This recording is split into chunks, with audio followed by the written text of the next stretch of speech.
in the forgotten town of Dry Creek, where dust clung to the air and silence carried more weight than words. A giant cowboy arrived. Scarred by loss, shunned by strangers, he found himself seen only by one soul, a ragged orphan girl who dared to believe in his heart. The gray horse came down the ridge slow, its hooves sinking into the red dust that clung to the afternoon like smoke. Upon its back sat a man too large for the saddle, a broad shape against the sinking sun, shoulders like timber, hat brim pulled low. His rifle lay strapped across his back, the wood scarred, the barrel darkened with years of weather. His silence rode ahead of him, reaching the town before his shadow touched its crooked street. Dry Creek was a place of few words. A cluster of clapboard houses huddled close to the well, their shutters drawn against the grit that wind carried from the open plains. Chickens scratched in the dirt. A dog barked once, then ran under a porch. The townsfolk looked up as the rider passed, then looked away as if the very sight of him was a burden they would not carry. Mothers called their children inside. Men leaned against posts but said nothing. He dismounted slow, boots sinking into the dust, his height casting long shade across the general store's steps. The innkeeper, a sharp-eyed woman in a faded shawl, stood in her doorway a moment, then retreated inside without a word. The swinging sign above her door creaked as though echoing her refusal. He was used to it. Town after town, faces shuddered the moment he came near. His size unnerved them, his silence unsettled them, and the scars that crossed his cheek and jaw seemed to tell stories no one dared to ask. Some said he looked like a man who had buried too many. Others swore a figure that large must have killed more than his share. The truth was quieter. He had buried one too many, and it was enough. He led his horse to the trough, letting the animal drink. The water rippled under its muzzle, catching the last light of day. He took off his hat, ran a hand across his brow, and stood still as though waiting for something, though nothing came. It was then he noticed her. A girl, small and ragged, crouched near the hitching post with a crust of bread in her hands. She could not have been more than 12. Her hair hung in loose braids, the ends frayed. Her dress patched so many times the cloth was a quilt of other people's cast-offs. Bare feet pressed into the dust, toes curled against the chill of evening. She should have looked away like the rest, but she did not. Her eyes met his, gray eyes too old for her face. They carried the hollow look of hunger, but also something fiercer, the stubborn endurance of the unwanted. He tipped his hat toward her, slow and respectful. She did not smile, but she nodded, a motion almost solemn, as if they had exchanged a pact without words. Then she returned to her bread. The cowboy turned his gaze back to the street, but the brief exchange lingered like warmth against cold iron. He had not been seen in months, not truly seen. Everywhere he rode, he was shadow, threat, burden. But in the orphan's gaze, he had found neither fear nor accusation, only recognition. He found a place to tie his horse outside the livery. The blacksmith, arms blackened with soot, gave a curt nod but did not speak. The clang of iron on anvil had stopped at his approach, then resumed, louder than before, as though to fill the silence he left behind. Inside the saloon, voices dipped. The clink of glasses continued, but softer now. He felt the stares from behind the smoke, the way men measured his size, the way women shifted uneasily on their stools. He did not sit, did not order a drink. Instead, he turned and walked back into the fading light, carrying with him the knowledge that Dry Creek was no different than the rest. At the far end of town, he found a weathered shack for rent. Its roof sagged, its door leaned on a broken hinge. The sign nailed to the post read, "Room $1 a week." He pressed a coin into the old man's palm, no words exchanged. The man stared at the coin as if weighing whether it had been paid in blood, then pocketed it and walked away. Inside, the room smelled of dust and rain long past. A single chair stood beside a rough table. He set his hat down, lowered himself into the chair, and listened to the silence. Loneliness was a weight he had learned to carry. It pressed into his bones at night when firelight burned low and voices of the past stirred from the dark. He thought of his wife's hands small against his chest, of her braid falling loose as she bent over bread dough. He thought of the grave he had left behind, marked by nothing but stone and memory. He had buried his voice with her, speaking now only when needed and never more than a sentence. From the window he saw movement, small, quick. The girl again, standing in the road, her bare feet dusted in gray. She was watching the shack not with suspicion, but with a steady curiosity that unsettled him more than scorn ever had. He raised his hand, not in greeting but in acknowledgement. She tilted her head as if measuring him against something only she knew. Then she turned and disappeared into the gathering dusk. He sat back in the chair, listening to the boards creak beneath him. Somewhere outside, a coyote called. The wind rattled the shutters of the shack, carrying the smell of wood smoke from other homes that would never open to him. And yet, for the first time in a long while, he did not feel entirely abandoned. A thread had been spun, fragile as spider's silk, between a giant cowboy and a barefoot orphan. It was nothing that could be named, but it was more than he had carried when he rode in. He leaned back, closed his eyes, and let the silence settle around him like a blanket. The world had turned from him, but perhaps one soul had not. The days in Dry Creek broke slow, the sun spilling across the plains in a pale wash of gold. The cowboy rose before the town stirred, his boots carrying him to the outskirts where the wind had room to run free and the grass bent low against it.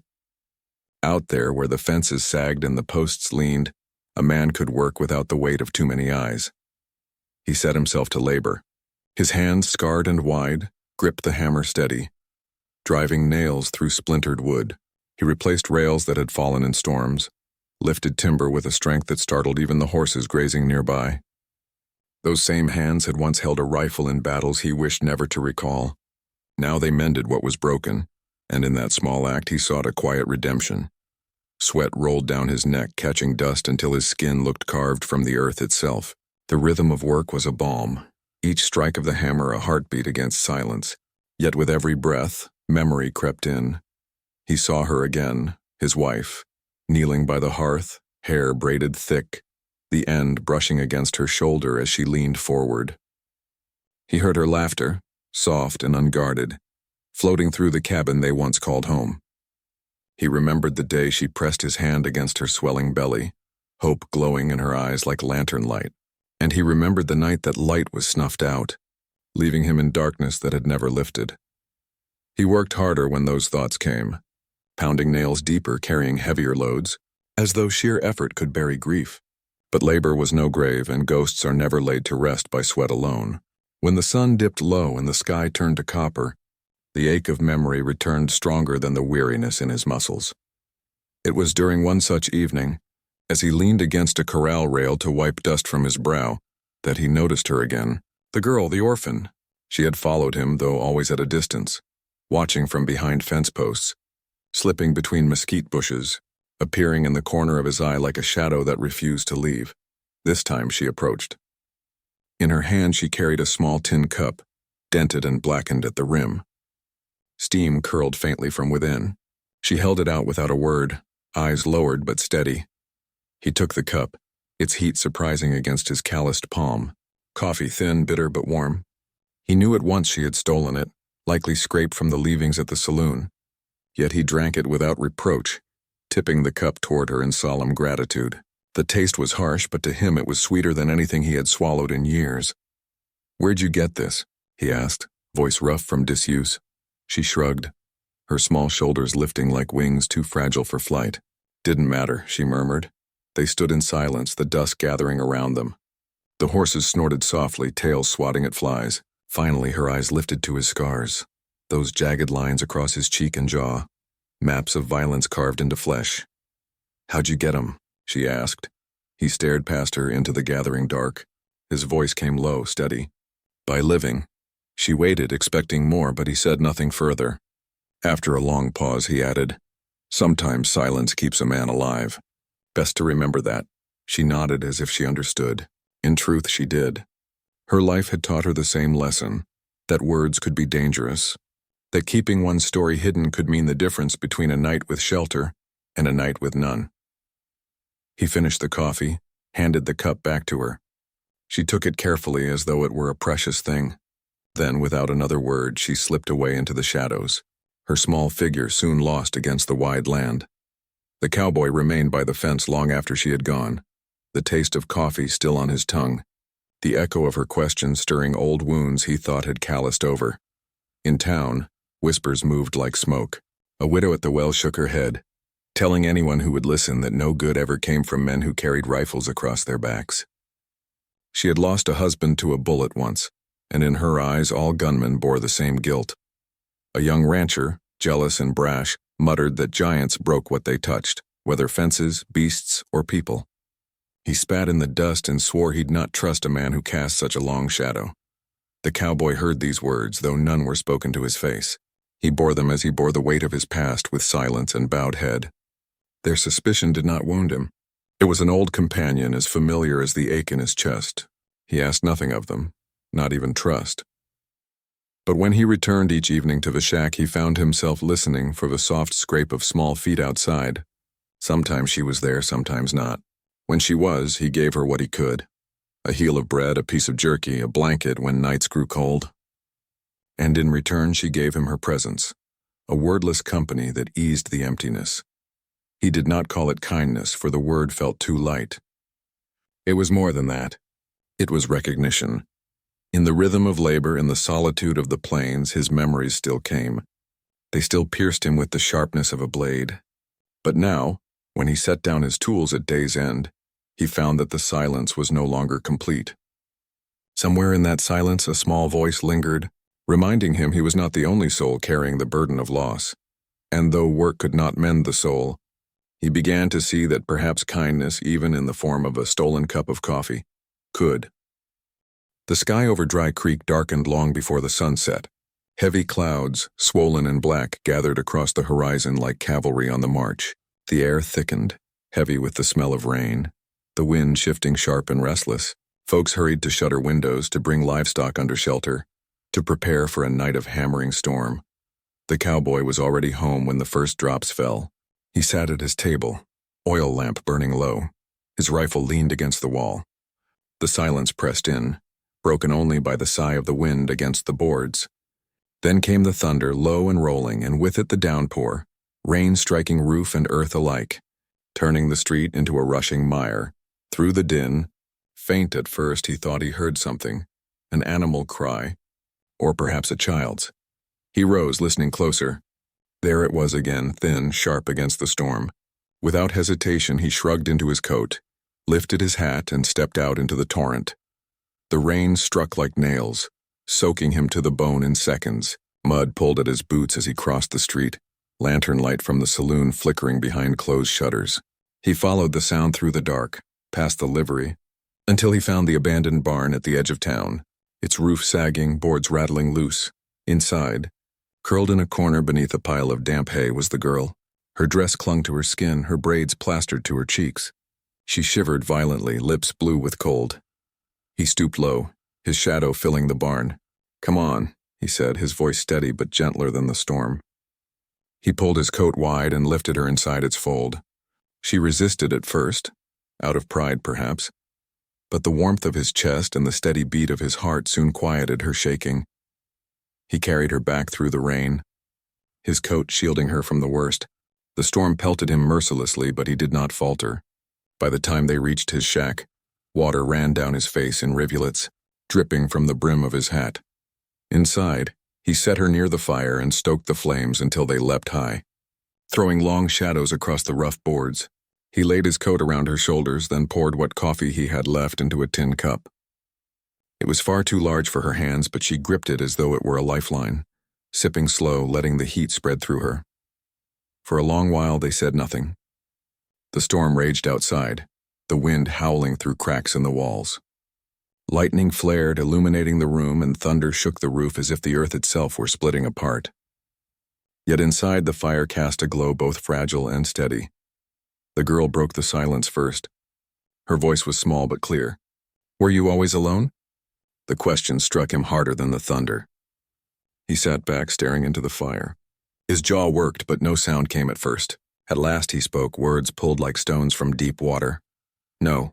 Once I had a wife. We had a child too, though he never drew breath." The girl's eyes, wide and solemn, reflected the flames. She did not flinch at his confession, nor look away from the crack in his voice. "What happened to her?" she asked softly. "She's gone." His voice rasped. The words scraped raw. "Buried out past the Red River. I left her there, and I've been riding ever since."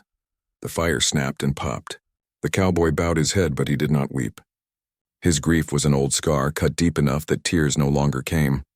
The girl drew the coat tighter around her shoulders. After a time, she said, "My parents are gone too.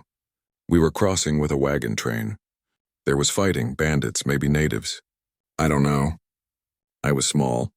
By the time the smoke cleared, there wasn't anyone left who would claim me." Her words hung heavy between them, two orphan souls speaking across the gulf of firelight. She lifted the tin cup again, her hands trembling less now. Been alone ever since. The cowboy watched her, his face unreadable, but his eyes softened by something deeper than pity. He understood her silence, her guardedness. He recognized the same wound, carried differently but born of the same root, abandonment. The storm battered the shack, the boards groaning. Yet the sound no longer felt like a threat. Inside, the small circle of light seemed to push the storm away, leaving only the two of them and the fragile bond weaving itself between them. The girl set down the cup and looked at him with sudden urgency. "Will you send me away?" He held her gaze a long moment. His face was carved from stone, his scars catching the firelight, but his eyes spoke what words could not. Finally, he shook his head. "I don't turn from the lost." Her breath left her in a shudder, half sob, half relief. She leaned closer to the fire, and for the first time since he had seen her, her shoulders eased as though the weight she carried had grown lighter. The cowboy leaned back in his chair, his massive frame creaking the wood. He listened to the rain on the roof, to the fire breathing warmth into the room, and to the quiet sound of the girl's breathing steadying at last. Outside, the storm raged, drowning fields and filling gullies. But within the small shack, another storm had quieted. Two souls, both abandoned, both scarred, sat in silence, not strangers any longer, but something closer to kin. And for the first time in many years, the cowboy did not feel entirely alone. The day stretched long and brittle, the sun burning white against the land. Dust drifted across Dry Creek like smoke, settling into every crack and corner. In the little shack at the edge of town, life shifted quiet as the turning of a wheel. The girl remained. She had not asked, and he had not forbidden. Each morning she swept the porch with a broom of bundled twigs she had gathered herself. She fetched water from the well, her thin arms trembling with the weight of the bucket. Sometimes she hummed, a tune with no beginning or end, a thread of sound weaving through the silence. She was small and frail, but her presence filled the shack as surely as the fire did on cold nights. The cowboy let her stay. He said little, but when she curled on the floor near the hearth, he draped a blanket over her shoulders. When he returned from work, he set down half his bread without comment, and she took it as though it were always meant for her. She had claimed a corner of his life, and somehow he no longer wished to push it back into the shadows. But the town noticed. Whispers ran through Dry Creek like wind through dry grass. A giant man, scarred and silent, now sheltering a ragged orphan. Folk wondered what dark bargain tied the two together. Some muttered that he used her as a servant, others that she was bait for some scheme. In a place where suspicion was seed, rumor grew quick. The deputy came one afternoon, spurs jangling sharp against the dust. He was a narrow man with hard eyes, his badge polished to a shine as though that gleam could grant him authority. He stopped at the shack's step, arms folded. "You've brought yourself here quiet," he said. "But folk are uneasy. They wonder what business a man like you has with a child not his own. I'll tell you plain, don't bring trouble to Dry Creek." The cowboy looked at him, steady and unblinking. He offered no defense, no words to soften suspicion. He only inclined his head, slow and deliberate. The deputy frowned at the silence, unsettled, and finally turned his horse back toward town. That night, the girl asked, "Why didn't you speak?" He sat by the fire, hands resting heavy on his knees. "Words won't change what folk want to believe."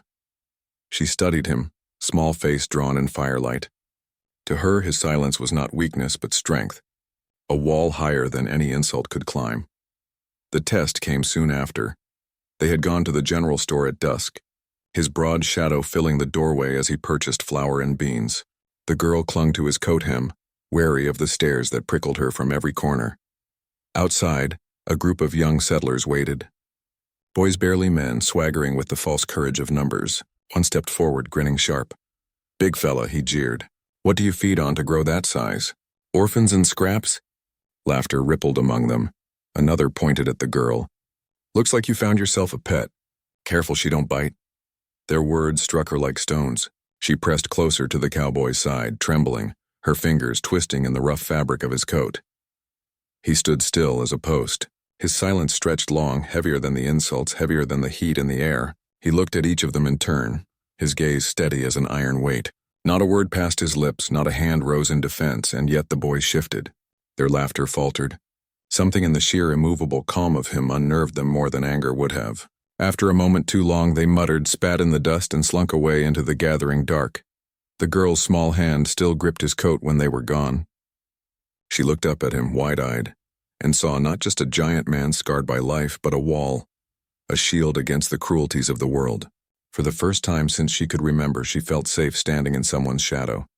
But peace in Dry Creek was never steady. On the far ridge beyond the fields, riders were spotted. Their silhouettes stood against the horizon, figures on horseback, proud and still. Some said they were native scouts, others swore they were raiders. Old resentment stirred like hornets in a shaken nest. Farmers whispered of lost cattle, of wagons burned in years past. Fear began to coil through the town, tightening its grip. The widow at the well, the same who had once spoken against him, now eyed his rifle when he passed. Her husband had died to a bullet, and she had sworn never to trust a gun again. But as rumors thickened, her voice faltered. She saw, as others did, that in those giant hands lay strength that could guard as well as destroy. The cowboy knew the looks that followed him were shifting, not yet trust, but something closer to dependence. He felt the weight of it pressing down. He had come to Dry Creek seeking only quiet, a place to rest his weary bones. But silence had been broken. The girl had placed her trust in him, and now the town, despite its suspicion, began to see him as more than a shadow. That night, as he sat on the porch, the girl sweeping dust into small piles at his feet, he thought of the road he had traveled. He had been wanderer, outcast, widower. But now, as the stars emerged over the ridge and the faint shape of riders lingered in his mind, he felt another name settle upon him, protector. And though the burden was heavy, he found he did not wish to lay it down. The night was heavy with stillness, the kind that made the skin prickle as though the land itself held its breath. The cowboy lay half awake in his chair, boots planted firm on the floor. The girl curled beneath a quilt near the hearth. Outside, the crickets had fallen silent. Then came the smell, sharp, acrid, undeniable. Smoke. He was on his feet before the shout reached them. Fire, fire in the Northfield. The cry carried through the dark like a bell of alarm. He pushed through the door, the girl stumbling after him, eyes wide. Beyond the town, against the black of night, a bloom of orange lit the sky. Flames licked upward, devouring timber, sparks scattering into the wind. The barn on the widow's land burned like a pyre. Horses screamed. Men rushed from their houses, buckets in hand, their faces pale in the firelight. Women gathered children, pulling them away from the heat. The cowboy swung onto his horse, lifting the girl up behind him before she could protest, and rode hard toward the blaze. The barn was nearly lost when they arrived. The roof sagged, beams collapsing inward with showers of sparks. Inside, voices screamed, children trapped, too frightened to flee. Without hesitation, the cowboy dismounted, handed the girl a bucket, and plunged through the smoke. His great frame vanished into the red haze. The girl cried out, but he did not turn. Moments later, he emerged, a boy slung over one shoulder, coughing, eyes streaming. He set the child in the widow's arms and turned back again. Again and again he went, each time disappearing into the inferno, each time returning with another soul carried against his chest. His shirt singed, his skin blistered, but his steps never faltered. Where others faltered at the heat, he pushed forward, his size and strength turning him into something more than a man, an unyielding wall between death and the living. The girl did not leave his side. Though the smoke stung her eyes and tears streaked her cheeks, she carried buckets, shoved tools into his hands, tugged at ropes to pull smoldering beams away. Her small hands blistered, her lungs burned, but she would not abandon him. Together they fought against the fire until dawn bled pale across the horizon. The barn was gone, reduced to blackened ruin, but no lives were lost. Exhausted men collapsed in the ash. Women sobbed in relief. Children clung to their mothers. And there he stood, shoulders heaving, arms burned raw, eyes bloodshot from smoke. The widow approached, her face streaked with soot and tears. She opened her mouth to speak, but words failed her. She simply laid her hand against his arm, the gesture trembling but sure. For the first time, She did not see the scars as marks of violence. She saw them as proof of endurance, of sacrifice. The town, gathered in ruin and ash, saw him too, not as a stranger nor as a shadow to be feared, but as a man who had stepped into fire so others might live. But the price was steep. By the time the smoke thinned and the crowd dispersed, his body shook with weariness. His arms blistered and raw ached with each movement. His breath rattled in his chest, torn by smoke. The girl stayed close, her small hand gripping his sleeve as if to anchor him. Back at the shack, she helped him inside. He sank into the chair, too weak to do more.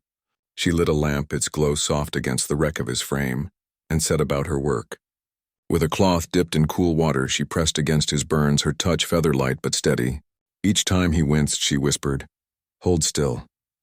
Her face, streaked with soot, was set with a determination far older than her years. She worked as if tending him gave her life meaning, as if each stroke of the cloth was an oath spoken in silence. "You shouldn't have gone in so many times," she murmured. His eyes, heavy with fatigue, met hers. There were lives in there. "You could have died. Better me than them." Her hands trembled as she wrung out the cloth. "You gave me back a family tonight. Not just me, all of them.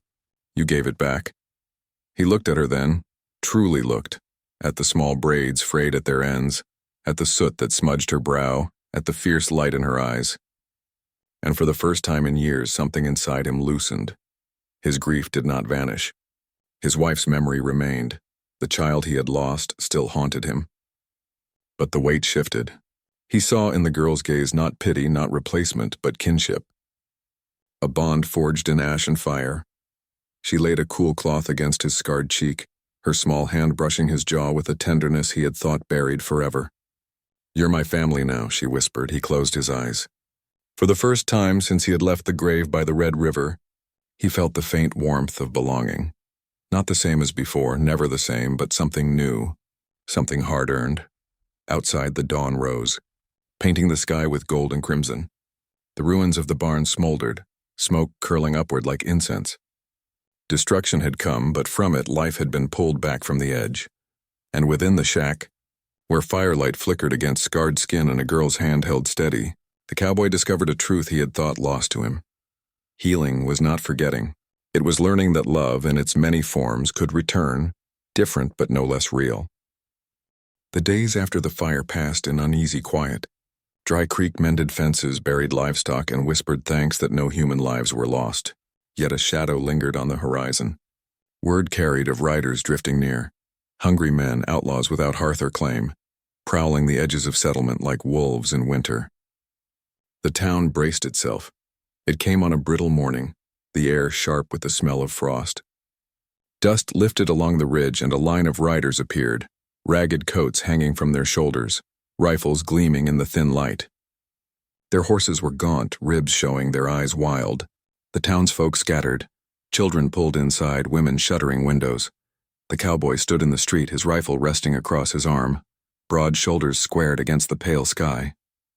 He did not raise his voice. He did not call for men to follow him, yet one by one they came.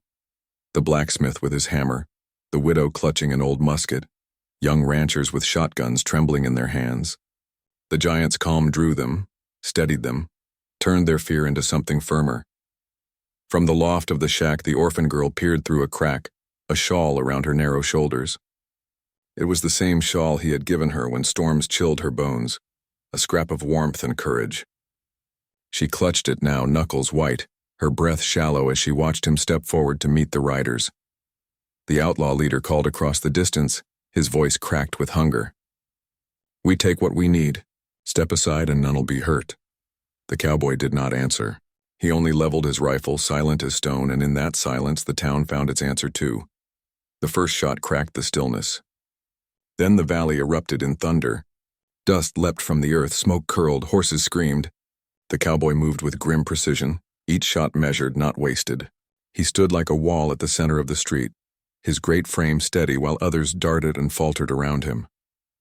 Bullets tore splinters from posts, sent glass raining from windows. Still he stood. The girl pressed her face against the loft beam, heart pounding. She wanted to cry out, to beg him to come inside, but she bit her tongue until it bled. His words returned to her, "I don't turn from the lost." When at last the dust began to settle, the riders broke. Weary horses turned. Outlaws spurred them hard, their retreat swallowed by the far hills. They left behind the dead and the dying. Their threat scattered. The street of Dry Creek lay quiet again, save for the sob of a mother clutching her boy and the ring of the blacksmith's hammer striking the ground in relief. The cowboy lowered his rifle. His chest rose and fell, slow but steady, smoke curling from the barrel. He looked not at the men who fled, but at the townsfolk who now watched him in silence. At dawn, the town gathered. Where once they had closed shutters at his passing, now they stepped forward. The widow pressed a loaf of bread into his hands, still warm from her oven. The blacksmith offered him a place at his bench, his forge fire glowing behind him. The deputy, who had warned him to keep out of trouble, clasped his shoulder with quiet respect. No speeches were made, no praise shouted, only nods the kind men give when words would fail. He accepted their offerings with a bowed head, though his eyes lingered always on the horizon. The road stretched beyond the hills, calling him as it always had. A man like him, he thought, was made for moving, not for resting. He saddled his gray horse, the leather creaking, his rifle tied once more across his back. The girl stood a few paces away, bare feet in the dirt, the shawl drawn tight around her shoulders. Her eyes shone with something he could not meet at first, for it pierced deeper than bullets had ever cut. "You're leaving," she said. It was not a question.